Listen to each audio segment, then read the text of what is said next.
ரெட்பிக்ஸ் நிறுவனத்தினுடைய ஆசிரியர் பத்திரிகையாளர் திரு ஃபெலிக்ஸ் ஜெரால்ட் அவர்களுடைய வீடு வள்ளுவர் கோட்டத்துக்கு அருகில் உள்ள அந்த கம்தார் நகரில் இன்று காலை அதிகாலையிலிருந்து சோதனை நடத்தப்பட்டது. அவரது வீட்டில் திருச்சி மாவட்ட காவல்துறை அவர் வீடு முழுவதும் சோதனையிட்டு பல்வேறு ஆவணங்களை கைப்பற்றியதாக 83க்கும் மேற்பட்ட ஆவணங்களை எடுத்துள்ளதாக அடையாள அட்டைகள், நூல்கள், புத்தகங்கள், பழைய மடிக்கணினிகள் என்றெல்லாம் எடுத்திருக்காங்க. குறிப்பாக காலையில் நடந்த பிழையாக நாங்கள் என்ன பார்க்குறோம்னா, அவங்க மனைவி பேரில் உள்ள சில வீடுகள் மற்றும் இடங்கள் குறித்தான ஆவணங்கள், அதாவது அசல் ஆவணங்களையே ஒரிஜினல் டாக்குமெண்ட்ஸையே எடுத்திருக்காங்க. அப்போ எடுத்துகிட்டு அனைத்துக்கு எழுதி கொடுத்துட்டு கையெழுத்து போட்டு கையில் கொடுத்துட்டு அடுத்த கட்டமாக நாங்கள் அலுவலகத்தை சோதனையிட வேண்டியிருக்கு அப்படின்னு சொல்லியிருக்காங்க. அப்போ சர்ச் வாரண்ட் என்பது குறிப்பிட்ட ஒரு குற்ற வழக்கு குறித்த ஒரு சர்ச் வாரண்ட் தான். அந்த சோதனை வாரண்ட் என்பது குற்ற எண் 23/2024 திருச்சி மாவட்ட காவல்துறையால் பதிவு செய்யப்பட்ட ஒரு வழக்கு. கெட்ட வார்த்தையால் திட்டுதல், பெண்களை தரக்குறைவாக பேசுதல், அரசு ஊழியரை பணி செய்ய விடாமல் தடுத்தல், தகவல் தொழில்நுட்ப சட்டத்தினுடைய பிரிவு 67 இதுபோன்ற சட்டப்பிரிவுகளின் கீழ் அவர் தூண்டினார்னு சொல்லி நேற்று கூடுதலாக இன்னொரு சட்டப்பிரிவை ஆல்ட்ரு பண்ணியிருக்காங்க. இணைத்து அவர் எப்படியாச்சும் தலைப்படுத்தி நீதிமன்ற காவலுக்கு உட்படுத்தணுங்கிறதுக்காக கூடுதல் வழக்குகளெல்லாம் போட்டிருக்காங்க. ஆனால் இந்த வழக்கினுடைய முதன்மை வழக்கு என்பது கோவை மாவட்டத்தில் தான் இருக்குது. அந்த வழக்கை பொறுத்தவரையில் அவர் சாட்சியாக வர சொல்லித்தான் சம்மன் அழைப்பானை அனுப்பியிருந்தாங்க. இந்த நிலையில் 10ஆம் தேதி புதுதில்லியில் வைத்து கைது செய்யப்பட்டு கமுக்கமாக கள்ளத்தனமாக எங்கிருக்கிறார், என்ன ஆனார் என்று கூட தெரியாத நிலையில் முன்பதிவு கூட செய்யப்படாத ஒரு தொடர் வண்டியில் கிட்டத்தட்ட 2 நாட்கள் பயணமாக அழைத்து நேற்று அதிகாலையில் அதிரடியாக அவரை திருச்சி கொண்டு சென்று திருச்சியில் நீதிமன்றத்தில் ஆஜர்படுத்தி அவர் தற்பொழுது திருச்சி மத்திய சிறையில் அடைக்கப்பட்டுள்ளார். அவருடைய மனைவி 3-4 நாட்களாக தொடர்ச்சியாக சட்ட போராட்டம் நடத்தி கொண்டிருக்கிறார். இந்த நிலையில் நேற்று அவங்க நீதிமன்றத்தில் ஒரு மனு தாக்கல் செய்து அவருடைய அலுவலகம் மற்றும் வீட்டை சோதனையிட வேண்டும் என்பதற்கான ஒரு உத்தரவை பெற்று வந்திருக்கிறார்கள். அப்போ அந்த சோதனைக்கான உத்தரவு அனுமதியினுடைய முதன்மையான நோக்கம் என்னவென்றால், இந்த வழக்கு, இந்த குறிப்பான இந்த வழக்கில் தொடர்புடைய ஆவணங்கள் என்ன இருக்கின்றன, அந்த ஆவணங்களை அவங்க கைப்பற்றலாம். அதற்கடுத்து இந்த வழக்கில் தொடர்புடைய கருவிகள், இப்போ கேஜெட்ஸ் அப்படின்னு சொல்லும் பொழுது அதில் பயன்படுத்தப்பட்ட அந்த சிடி, சிம் கார்டு, இது போன்ற பொருட்களை கைப்பற்றலாம், அதை சோதித்து பார்க்கலாம். அந்த சோதனையில் இவங்க சொல்கிற அந்த குறிப்பிட்ட பதிவுகள் இருந்தால் அதை கைப்பற்றிக்கிறலாம், சீஸ் பண்ணலாம், அதை கைப்பற்றுதல் மகாச்சர் தயாரிக்கலாம், அதெல்லாம் பிரச்சனை இல்லை. அப்போ இவங்க என்ன செய்கிறாங்கன்னா, நேரடியாக இந்த ஒட்டுமொத்த இந்த நிறுவனத்தினுடைய கட்டமைப்பை குலைக்கின்ற விதத்தில் நிறுவனத்தில் உள்ள அனைத்து புகைப்பட கருவிகளையும் எடுக்கிற தகவல்கள் வருது. அப்போ நீதிமன்றம் கொடுத்த உத்தரவு என்பது நிறுவனத்தை முடக்க சொல்லி உத்தரவிடவில்லை, நிறுவனத்தை சோதனையிட சொல்லித்தான் நீதிமன்றம் உத்தரவிட்டிருக்கு.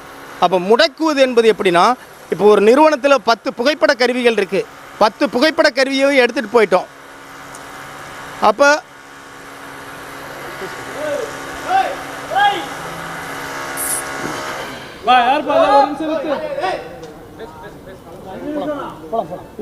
ஒரு நிறுவனத்தை சோதனையிடும் பொழுது சோதனையிட்டு இந்த வழக்கோடு தொடர்புடைய ஆட்சேபகரமான ஆவணங்கள், கருவிகள், பதிவுகள் இருந்தால் எடுக்கலாம் அப்படின்னு நீதிமன்றம் சொல்லும் பொழுது நேரடியாக அந்த நிறுவனத்தில் உள்ள அனைத்து புகைப்பட கருவிகள், அந்த நிறுவனத்தில் தொடர்புடைய குறிப்பாக இந்த வலையொலி மற்றும் இந்த பதிவேற்றம் செய்யக்கூடிய அனைத்து கருவிகளையுமே எடுத்துகிட்டு போயிட்டால் அந்த நிறுவனம் எப்படி இயங்கும்? அப்போ உங்களுடைய நோக்கம் என்பது இந்த வழக்கு குறித்து புலனாய்வு செய்து வழக்கோடு தொடர்புடைய ஆவணங்களை கைப்பற்றுவதா அல்லது ஒட்டுமொத்த இந்த ரெட்பிக்ஸ் நிறுவனத்தை முடக்குவதா என்பது தெரியவில்லை. அப்போ ஃபெலிக்ஸ் ஜெரால்ட் என்பது ஒரு சாதாரண ஒரு நபர் கிடையாது.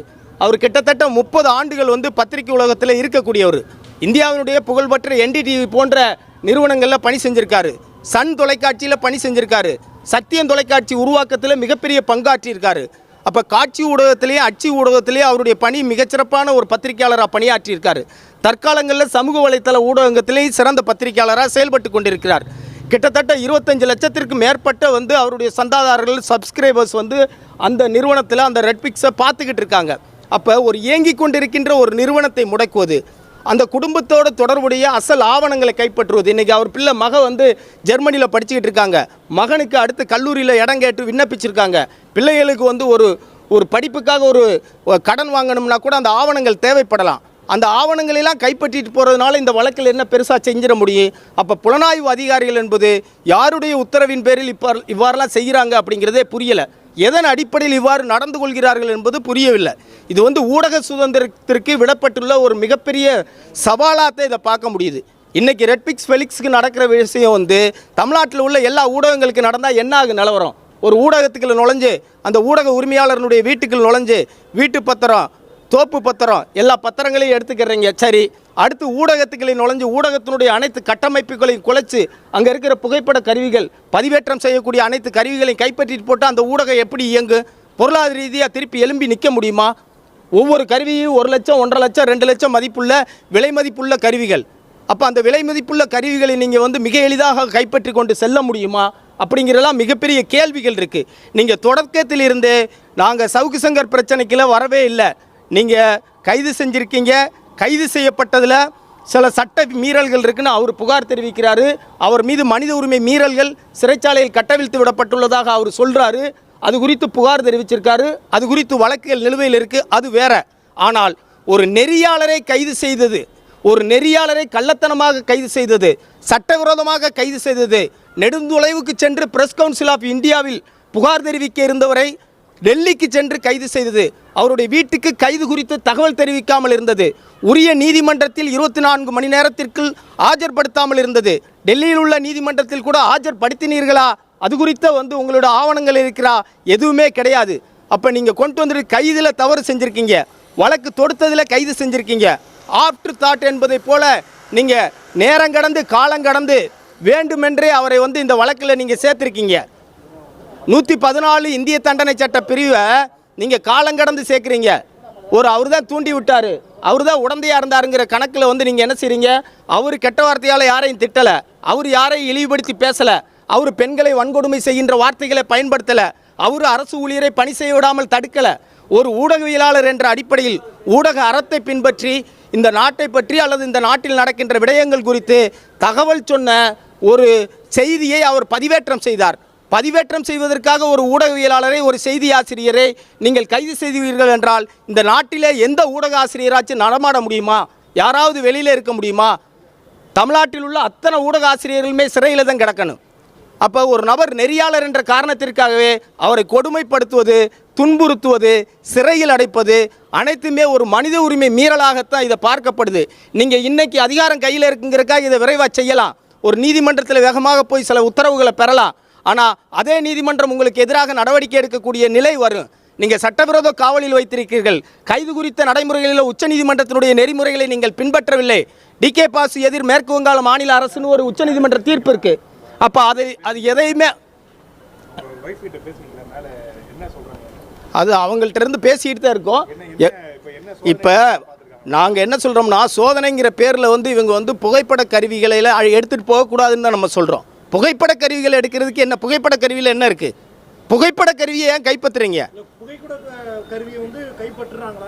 ஆமாம், எடுத்து வைக்கிறாங்கல்ல, நாங்கள் எடுத்துகிட்டு போவோம், நாங்கள் கேட்டு தான் சொல்லுவோம். கிட்டத்தட்ட 6-7 கேமரா இருக்குல்ல, கருவிகள் இருக்குல்ல, கணிப்பொறிகள் இருக்குல்ல, கணிப்பொறிகள் மூலமாக தானே பதிவேற்றம் செய்ய முடியும். புகைப்பட கருவிகள் தானே வந்து செய்தி. அப்போ நம்ம என்ன சொல்கிறோம்னா, டிஸ்மேண்டில் பண்ணி எடுத்து அடுக்கி வைக்கிறாங்க. அப்போ நம்ம என்ன கேட்குறோம்னா, இது நியாயமா, இது நீதியா? இது ஊடகத்து அறம் குறித்து பேசக்கூடியவர்கள், ஊடக உரிமை குறித்து பேசுகின்றவர்கள், ஊடக சுதந்திரம் குறித்து பேசக்கூடியவர்கள், தமிழ்நாட்டினுடைய முன்னணி பத்திரிகையாளர்கள், மூத்த செய்தியாளர்கள், மூத்த பத்திரிகையாளர்கள்லாம் நீங்கள் கருத்து சொல்லுங்கள். இது சரியா தவறா? ஒருவரை இவ்வாறு துன்புறுத்துவது வந்து மனித உரிமை மீறல் இல்லையா? ஒருவருடைய தொழில் உரிமையில் தலையிடுகின்ற விடயம் இல்லையா? அப்போ நீங்கள் இது குறித்த வந்து செய்திகளை நீங்கள் வந்து வெளியிடணும். இது வந்து ஒரு மனித உரிமைகளுக்கு எதிராக நடந்து கொண்டிருக்கிறது. இந்த தவறிழைக்கின்ற காவல்துறை அதிகாரிகள் வருகின்ற காலங்களில் நீதிமன்றத்துக்கு நீங்கள் பதில் சொல்ல வேண்டியிருக்கும், மனித உரிமைகள் ஆணையத்துக்கு பதில் சொல்ல வேண்டியிருக்கும். குற்றமிழைத்திருந்தால், தவறுகள் செய்திருந்தால் நீதித்துறை நடுவர்கள் மீது கூட இது போன்ற கைது, நீதிமன்றத்தில் ஆஜர்படுத்துதல் போன்ற நடவடிக்கை இல்லை. உச்சநீதிமன்றத்தினுடைய தலையீட்டில் நீதித்துறை நடுவர்கள் மீது கூட நடவடிக்கை எடுக்கப்பட்டிருக்கு. யாரும் மறந்துடாதைய, நீங்கள் அதிகாரம் இருக்கிறது என்பதற்காக தவறு செய்து கொண்டிருக்கிறீர்கள். மீண்டும் மீண்டும் தவறு செய்து சிக்கலில் மாட்டிக்கொள்ளாதீர்கள் என்பதுதான் எங்களுடைய வேண்டுகோள். இன்னொரு நாளைக்கு டீடைலா பிரஸ் மீட் வைக்கிறேன். நம்மளை போன்ற எல்லா பத்திரிகைகளுக்கும் இதே நிலைமை திரும்பும். அதனால அதை மட்டும் மனசுல வச்சு